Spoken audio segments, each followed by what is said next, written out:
দেখতে পাচ্ছ আমি তো রেডি হয়ে গেলাম, এখন চলে যাব। আমি তো ঘুরতে যাচ্ছি, তোমরা সেই ফাঁকে আমি দুপুরে কী দিয়ে লাঞ্চ করেছি সেটা একবার দেখে নাও। ঠিক আছে বন্ধুরা, তাহলে চলো। আর এর পরবর্তীতে আমি যে ওখানে কী কী করেছি, কোথায় যাচ্ছি, কি কি খেলাম, আশা করি দেখাতে পারবো। দেখা যাক কী হয়। ভিডিও যদি ফুটেজ নিতে পারি দেখাবো, নয়তো দেখাতে পারবো না।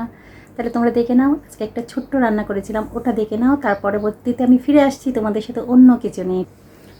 তোমরা এনজয় করো। আমার রান্নাটা ভীষণ পছন্দের একটা রান্না তোমাদের সাথে শেয়ার করেছি, আশা করি তোমাদের ভালো লাগবে। হ্যাঁ বন্ধুরা, দেখে নিশ্চয়ই চিনতে পেরেছো আমি রাজমা নিয়ে বসে পড়েছি। এটাকে ইংরেজিতে কিডনি বিনস বলে, আর বাংলাতে আমরা রাজমাই বলে থাকি। হয়তো আঞ্চলিকভাবে এক এক জায়গায় এক এক রকমের নাম থাকতে পারে, তবে আমি রাজমাই বলছি। আর এই রেসিপিটা তোমাদের সাথে আজকে শেয়ার করব। কি বলবো বন্ধুরা, আমি না এটা পেলে আর কিচ্ছুটা লাগবে না আমার, শুধু এক থালা ভাত আর এটা দিয়ে দেবে রাজমার যে রেসিপিটা করব সেটা, ব্যাস আর কিচ্ছু লাগবে না। একবার রেসিপিটা দেখে নাও, তোমাদেরও মুখে জল চলে আসবে, আমি গ্যারান্টি দিয়ে বলতে পারি। প্রথমে আমি রাজমাটাকে খুব ভালোভাবে, এটা কিন্তু শুকনো যে রাজমাটা ছিল সেটাই আমি ভিজিয়ে, এটা খোসাটা আমি ছাড়িয়ে নিয়েছিলাম, সেটা এখন আমি প্রেশার কুকারে দিয়ে দিলাম। আর অল্প পরিমাণে নুন দিয়ে এটা আমি 2 থেকে 3টা সিটি মেরে নেব, ঠিক আছে? তাহলে একদম পারফেক্টলি কুক হয়ে যাবে। আর দেখতে পাচ্ছ সিটি বসিয়ে দিয়েছি, আর এখানে কড়াইটা বসিয়ে দিয়েছি। ওদিকে প্রেশার কুকারে রাজমাটা হতে থাক, আমি কড়াইয়ের মধ্যে তেল দিয়ে দিলাম পরিমাণ মতো। বেশ অনেকটা আমি পেঁয়াজ কুচি দিয়েছি, কারণ আমি এটা শুটকি মাছ দিয়ে রান্না করব।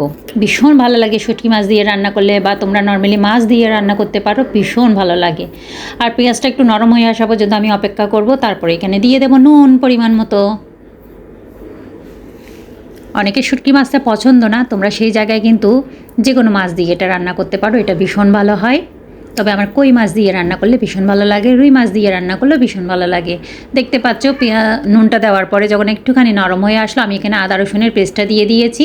রসুনের পরিমাণটা একটু বেশি করে দিতে পারো, যেহেতু এখানে শুটকি মাছটা দিয়ে আমি রান্না করব, তাহলে বেশি ভালো হয় খেতে।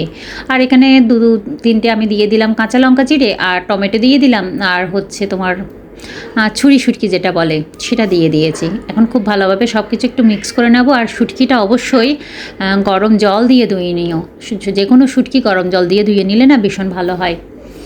আর এখানে আমি লম্বাটে করে এরকম করে বেগুনটা কেটেছি, তোমরা দেখলেই বুঝতে পারবে কীভাবে কেটে নিয়েছি। বেগুনটা দিয়ে দিলাম, এখান থেকে 2 থেকে 3টে বেগুন আছে, আমি বেগুনটা দিয়েছি। এত দুর্দান্ত হয়, এত দুর্দান্ত হয়। এটা হচ্ছে বাংলাদেশের একটা ফেমাস রেসিপি। এটা বিশেষ করে চট্টগ্রামের দিকে বেশি খাওয়া হয়, আমার তো ভীষণ ভালো লাগে। আমাদের পরিবারের সবাই এই তরকারিটা ভীষণ ভালো খায়। বেগুনটা যেহেতু রান্না করতে খুব একটা সময় লাগে না, বড়জোর 2 থেকে 3 মিনিট ভেজে নিয়ে তারপরে এখানে আমি মশলাটা দিয়ে দেব।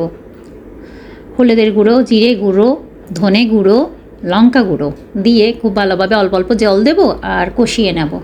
মশলাটা খুব ভালোভাবে কষানোর পরে আমি এখানে যে বিনসটা সিদ্ধ করে রেখেছি, মানে রাজমাটা সিদ্ধ করে রেখেছি, সেটা এখানে দিয়ে দেব। তোমরা কিভাবে খাও, আর কীভাবে পছন্দ, আর তোমাদের জায়গাতে এই যে রাজমাটাকে কে কীভাবে কোন নামে ডাকো, সেটা অবশ্যই আমাকে কমেন্ট করে জানাতে পারো। আর তোমাদের এই তরকারিটা, আমার রেসিপিটা তোমাদের কেমন লেগেছে সেটা অবশ্যই জানাবে। আর যদি রাজমাটা কাঁচা হয় না, তাহলে সেটা আর এক্সট্রা করে সিদ্ধ করার কোনো দরকার নেই। যেহেতু এটা শুকনো, সেজন্য এটা আমি পুরো রাত জল দিয়ে ভিজিয়ে রেখেছিলাম, তারপরে সকালবেলা এটা খোসা ছাড়িয়ে নিয়েছি। অনেকে কিন্তু এটা খোসা দিয়েও খায়, বিশেষ করে যে রাজমাটা অথেন্টিক যে রাজমার রেসিপিটা আছে, ওটা কিন্তু খোসা শুদ্ধ রান্না করা হয়। দেখতে পাচ্ছ খুব সুন্দরভাবে মশলাটা কষানো হয়ে গেছে। আমি আরও মিনিট 2 কষিয়ে নেব, ঢাকা চাপা দিয়ে কষিয়ে নিলে খুব ভালো হয়। আমার অন্যান্য কোনো সবজি দিয়ে রান্না করলে তেমন একটা ভালো লাগে না, আমি শুধুমাত্র বেগুন দিয়ে এটা রান্না করেও থাকি, আমার ভীষণ ভালো লাগে। মাছ দিয়েও রান্না করা যায়, অবশ্য মাছ দিয়ে তোমরা ট্রাই করতে পারো। দেখতে পাচ্ছ কি সুন্দর করে এখানে মশলাটা কষানো হয়ে গেছে, সুন্দর একটা কালার চলে এসছে। এ পর্যায়ে গিয়ে আমি রাজমাটা দিয়ে দেবো, ঢেলে দেবো। রাজমাটা দেওয়ার সাথে সাথে পুরো কালারটা চেঞ্জ হয়ে যাবে, আর লুকটাও চেঞ্জ হয়ে যাবে। ইচ্ছে করছে এখনই নামিয়ে আমি খেয়ে নিই। বিশ্বাস করবে না, যখন হালকা হালকা বৃষ্টি পড়ছিল, এরকম গরম গরম এক প্লেট ভাত আর এরকম একটা রাজমার এই তরকারিটা, জাস্ট ওয়াও ওয়াও ওয়াও, কী বলবো। এখন আমি জলটা দিয়ে, পরিমাণ মতো জল দেবে তোমরা তোমাদের মতো করে, অবশ্যই নুনটা একটু চেক করে নেবে। দেখতে পাচ্ছ তো কি সুন্দর একটা কালার এসছে, লাগছে কি না লোভ সেটা বলো একবার। আর এভাবে কে কে খেয়েছো সেটা অবশ্যই কমেন্ট করে আমাকে জানাবে। তোমাদের সুন্দর সুন্দর মিষ্টি মিষ্টি কমেন্টের অপেক্ষায় থাকবো। আর বন্ধুরা প্লিজ, অনেক কষ্ট করে ভিডিওগুলো বানাই, ভিডিওটা যেরকমই হোক না কেন কিন্তু বানাতে অনেকই কষ্ট হয়। তারপরে ভয়েস দেওয়া, সব কিছু মিলিয়ে এডিটিং করা খুব অনেকটা সময়ের প্রয়োজন হয়। তাইলে তোমরা সেই সময়টা, যেহেতু আমাদের সময়ের মূল গুরুত্বটা দিয়ে তোমরা একটুখানি কষ্ট করে ভিডিওটা, অ্যাডগুলো স্কিপ না করে ভিডিওটা দেখো, ভীষণ খুশি হব। এভাবে সবাই পাশে থেকো। রান্নাটা দেখতে পাচ্ছ হয়ে গেছে, আমি ধনেপাতা দিয়ে এটা নামিয়েও নিয়েছি। এটা দুপুরবেলার লাঞ্চ মেনু ছিল, তোমাদের সাথে আমি শেয়ার করেছি।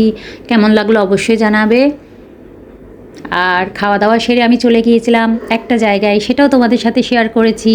তোমরা দেখতে থাকো, তাহলে বুঝতে পারবে। আর যারা যারা নতুন নতুন বন্ধুরা আসছো তারা অবশ্যই আমার চ্যানেলটি সাবস্ক্রাইব করে পাশে থাকবে। তোমাদেরকে অনেক অনেক ভালোবাসা।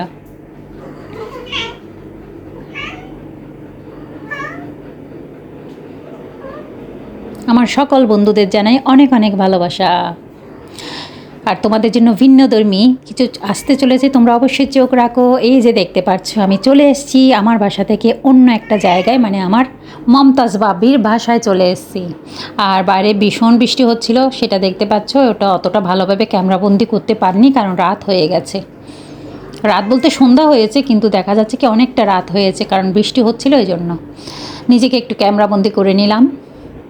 আমার সাথে আরও একজন চলে এসছে, চিনতে পারো কি না জানি না, প্রায় অনেক ভিডিওতে আমার সাথে দেখেছে, আমার ফাতু ভাবি। এটা আমরা যেখানে যাই না কেন একত্রে যাই, খুব ঠাট্টা দুষ্টুমি মজা সব কিছু করে থাকি, ভীষণ ভালো সময় কাটাই। এটা হচ্ছে আমাদের কিউট রাহা, আমার সাথে একটুখানি দুষ্টুমি করছিল, আমি ক্যামেরাবন্দি করে নিলাম। আমরা তখন সবাই বসে গল্প করছিলাম, আড্ডা দিচ্ছিলাম। এরপরে আসবে দুর্দান্ত মেনু, চলে আসলো। তোমরা সবাই আমাদের মেনুগুলো দেখতে ভীষণ পছন্দ করো, খাওয়া দাওয়া দেখতে ভীষণ পছন্দ করো। প্রথমে দেখতে পেলে পাস্তার একটা রেসিপি ছিল, আর এটা ছিল খুনাফা, কেকের মতো যেটা দেখতে পাচ্ছ ওটা হচ্ছে খুনাফা। এটা ওমানের একটা ফেমাস রেসিপি। আর এগুলো হচ্ছে স্ন্যাক্স। এটা পিঠা, এটা একটা চালের পিঠা। আর এটা হচ্ছে মিষ্টি দই। আর এটা হচ্ছে গাজরের রসমালাই, এটাও একটা স্ন্যাক্স, চিকেন দিয়ে তৈরি। বেশ অনেকগুলো আইটেম করেছিল আমাদের মমতাজ ভাবি। মমতাজ ভাবিকে অসংখ্য ধন্যবাদ এত সুন্দর একটা ট্রিট দেওয়ার জন্য, আমাদের ঈদটা আরও স্পেশাল করার জন্য। আর এখন মমতার বাবির বাসা থেকে আমরা সোজা বেরিয়ে পড়লাম বাসার উদ্দেশ্যে।